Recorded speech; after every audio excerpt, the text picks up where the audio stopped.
The remains of 3 American heroes returning home to a grateful nation today. President Trump and Secretary of War Pete Hegseth went to Dover, Delaware to participate in the dignified transfer for 2 members of the Iowa National Guard who were killed in Syria over the weekend.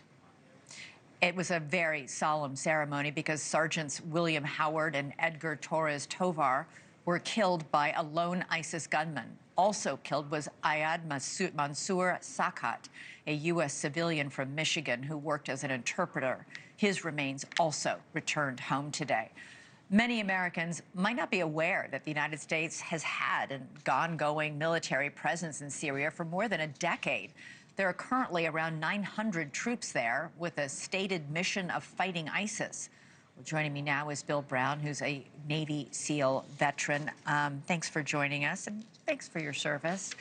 I know you watched today's dignified transfer. This is such a solemn and meaningful event, not just for the families of these fallen servicemen, but for the community writ large. One of the things that President Trump and Secretary of War Pete Hegseth have made it crystal clear is they love our nation and they love and respect the men and women who serve our country. And this is another example of that. They're stopping everything to make sure they pay the respects for those beautiful Americans who put it on the line, not just for our country, but actually for the stability of the world. I think people might be surprised to hear that we have National Guardsmen from Iowa serving in Syria. What are they doing there?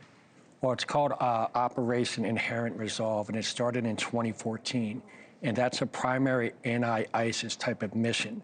Now, one of the reasons a lot of Americans might not understand, and I'm going to try to describe the reason why. First, you look at how we were successful initially in Afghanistan. We worked with the locals, the Northern Alliance, and we were able to quickly topple the Taliban. You look in Iraq when we worked with the Anbar province, and we worked with the senior leadership there under General Petraeus, and they called it the Surge, and we were very successful. And you look at what happened when we had failures. You look what happened when we had our pull out of Iraq, and you created a power vacuum. Now what happens is what happened with Iraq was when we pulled out, they didn't have intelligence, they didn't have the capabilities, the logistics to be successful. Now, what are we trying to do? We're trying to prevent that vacuum in Syria? It's like we don't want ISIS to rise again. But why National Guardsmen? That surprised me. I can see having our own military, full-time military, but why National Guardsmen from Iowa? Well, here's the thing. There's actually advantage, in my opinion, as a SEAL. The difference between the average National Guardsman is primarily maturity and age. They're older and more mature? Older, more mature, more sophisticated in life. And one of the other things you look at is, one, they signed up to serve our country. And they're doing that. They're stabilizing commerce. You look at Syria. When ISIS controlled Syria and Iraq, they had over 8 million people they controlled. Syria has prominent oil reserves, right? Look at the commerce, stability.